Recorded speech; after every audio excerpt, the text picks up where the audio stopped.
karena sudah menyempatkan waktunya untuk datang melakukan konseling pada kali ini. Jadi, perkenalkan saya Bisrawati sebagai konselor Anda pada kali ini. Agar lebih dekat dan lebih akrab, bisakah Anda memperkenalkan diri Anda dan tempat tinggal Anda? Oh iya Kak, nama saya Ismawati, tempat tinggal saya ada di Desa Kadoaja, Kabupaten Tanah Toraja. Oke, jadi apa kesibukan kamu setiap harinya? Saya seorang mahasiswa Institut Agama Islam Negeri Parepare Kak. Oh iya ya. Iya Kak. Oke, baik. Apakah kamu sudah pernah melakukan konseling sebelumnya? Belum pernah Kak, ini baru pertama kalinya. Oke, kakak jelaskan dulu ya. Apa itu konseling? Jadi konseling merupakan proses pemberi bantuan oleh konselor kepada klien atau konseli untuk memecahkan masalah yang sedang dialaminya. Jadi, apakah kamu sudah paham mengenai definisi dari konseling tersebut? Iya Kak, saya sudah paham. Oke, dalam proses konseling ini ada beberapa asas atau peraturan yang perlu kamu ketahui. Pertama yaitu asas keterbukaan, kedua asas kesukarelaan, dan yang ketiga asas kerahasiaan. Jadi kamu tidak perlu takut untuk bercerita tentang hal-hal yang menjadi beban pikiranmu atau masalah yang kamu alami.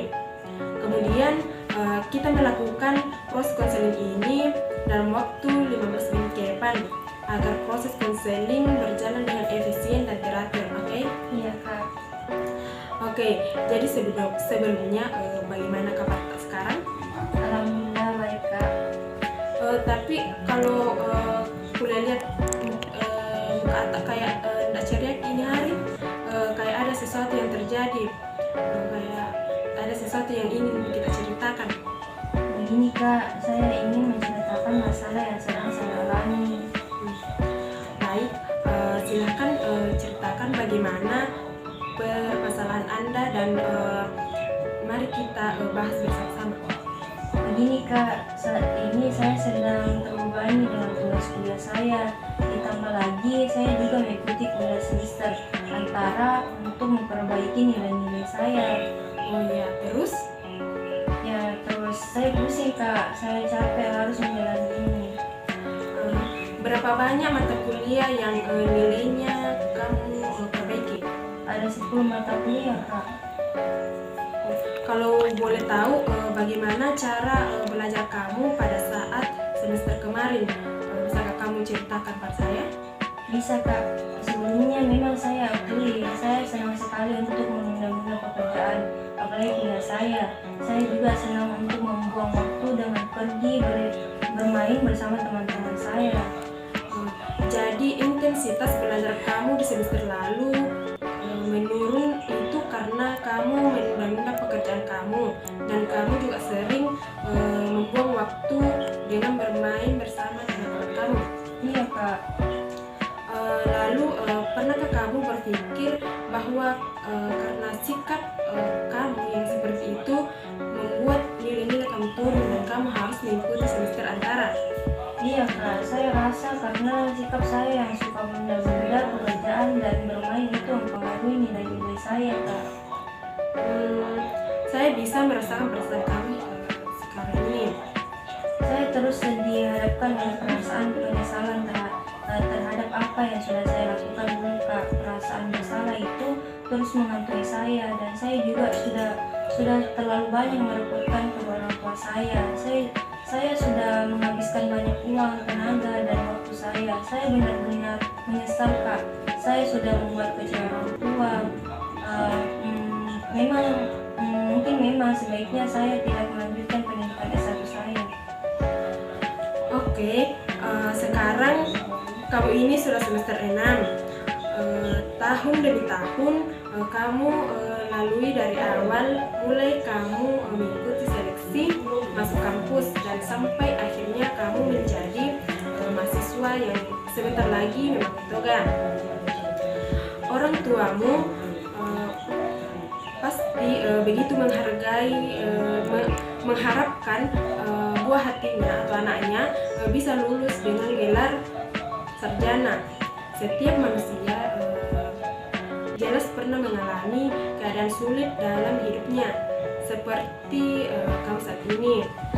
Tapi percayalah bahwa di balik semua problem hidup pasti ada jalan keluar untuk menemukan apa itu artinya sebuah kebahagiaan. Oke, berhubung karena waktunya sudah habis, jadi kita bisa lanjut pada sesi kedua. Untuk pertemuan kali ini kita cukupkannya. Terima kasih atas kedatangannya. Assalamualaikum warahmatullahi wabarakatuh. Waalaikumsalam warahmatullahi wabarakatuh. Assalamualaikum warahmatullahi wabarakatuh. Waalaikumsalam warahmatullahi wabarakatuh. Terima kasih karena sudah menyempatkan waktunya untuk datang melakukan konseling yang kedua kalinya. Jadi proses konseling pada hari ini seperti dengan proses konseling sebelumnya, di mana proses konseling ini ada beberapa asas yang perlu kita ketahui. Yang pertama, asas keterbukaan. Yang kedua, asas kesukarelaan. Dan yang ketiga, asas kerahasiaan. Kemudian kita melakukan proses konseling kali ini seperti konseling sebelumnya, yaitu 15 menit ke depan. Oke? Iya, Kak. Baik, dari pembicaraan yang sudah kita lakukan pada konseling pertama, ada baiknya jika disimpulkan terlebih dahulu supaya semakin jelas arah perbicaraan kita. Yang pertama, bahwasanya sekarang ini kamu sedang merasa ada pada posisi yang sulit dan kamu dihadapkan oleh perasaan masa lalumu itu. Yang kedua, bahwa kamu merasa tidak sanggup menghadapi keadaan ini dan kamu memilih mundur untuk tidak meneruskan kuliah, sementara kamu sendiri memiliki impian untuk membahagiakan kedua orang tuamu. Saya bingung harus bagaimana, Kak. Baiklah, sekarang silakan kamu mengutarakan semua perasaanmu, hal-hal yang mengenai permasalahan yang kamu hadapi sekarang. Tetapi kamu harus menambahkan di belakang kalimat, saya bertanggung jawab atas segala perbuatan saya. Misalnya, saya kalah dan saya bertanggung jawab atas kekalahan saya itu. Kamu bisa? Bisa, Kak. Saya merasa kecewa dan saya bertanggung jawab atas kekecewaan saya tersebut. Saya merasa nilai saya rendah dan saya bertanggung jawab atas nilai saya yang rendah itu. Saya merasa intensitas belajar saya rendah dan saya bertanggung jawab atas hal tersebut. Baiklah, apakah hanya itu saja perasaan yang ingin kamu sampaikan? Iya, Kak, hanya itu. Dan setelah kamu melakukan pengungkapan perasaan, mengutarakan perasaanmu yang tadi itu, dan ditambah dengan rasa tanggung jawab kamu, apakah ada perubahan perasaan atau pola pikir kamu yang sekarang ini? Tidak apa-apa, biarkan saja. Lalu bagaimana perasaanmu sekarang ini? Iya, Kak, saya merasa sadar akan tanggung jawab saya sendiri, Kak. Kalau memang kesalahan tersebut berasal dari saya. Jadi kamu merasa sudah sadar dan perasaan-perasaan yang mungkin kamu ingkari selama ini.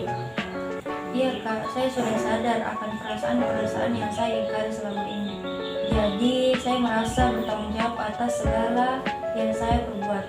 Jadi kamu sudah menyadari kalau boleh tahu perasaan seperti apa yang kamu rasakan. Jadi sekarang perasaan mengenai keadaan buruk ini adalah akibat dari kebiasaan saya. Saya sadar kalau saya sudah membuang-buang waktu saya untuk bermain-main, dan saya menyadari bahwa keluar dari bangku kuliah hanya akan memperburuk keadaan. Jadi sekarang sudah mulai sadar setelah pengungkapan perasaan disertai dengan rasa tanggung jawab tadi. Benar seperti itu? Iya, Kak, benar. Baiklah kalau seperti itu. Lalu bagaimana menurutmu untuk solusi ke depannya agar nilai-nilai kamu mengalami peningkatan dan tidak merasa terbebani dengan semester antaramu? Iya kak, mungkin kedepannya saya akan mengintrospeksi diri lebih dahulu atas permasalahan saya ini, dan saya sudah sadar bahwa penurunan nilai-nilai saya dan keikutsertaan saya pada kuliah semester antara disebabkan karena saya suka menunda-nunda pekerjaan dan senang membuang-buang waktu dengan bermain bersama teman-teman. Mulai sekarang, saya harus bisa membagi waktu antara belajar dan bermain bersama teman. Saya juga harus menghilangkan kebiasaan saya yang suka menunda-nunda pekerjaan itu. Baiklah, itu merupakan solusi yang sangat bagus sekali jika menerapkannya pada diri kamu saat ini, supaya nantinya kamu bisa lebih fokus belajar di saat kamu kuliah, dan fokuslah dengan apa yang ada pada saat sekarang ini. Tidak perlu berlarut-larut menyelesaikan apa yang sudah terjadi.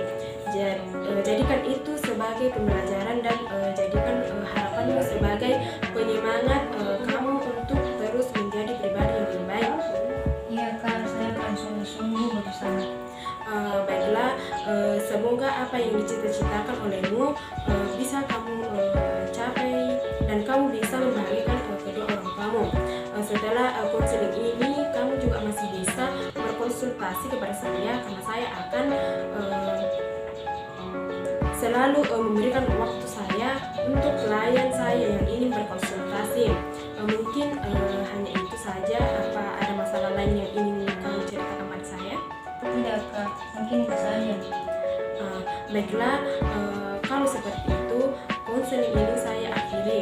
Mungkin untuk kedepannya jika ada permasalahan lain yang ingin kamu ceritakan kepada saya, silahkan datang ke ruangan konseling. Iya kak, saya sangat berterima kasih kepada kakak yang sudah mau membantu saya. Sekarang saya sudah cukup lega dan semangat lagi. Sama-sama, syukurlah kalau begitu. Jadi sekian untuk konseling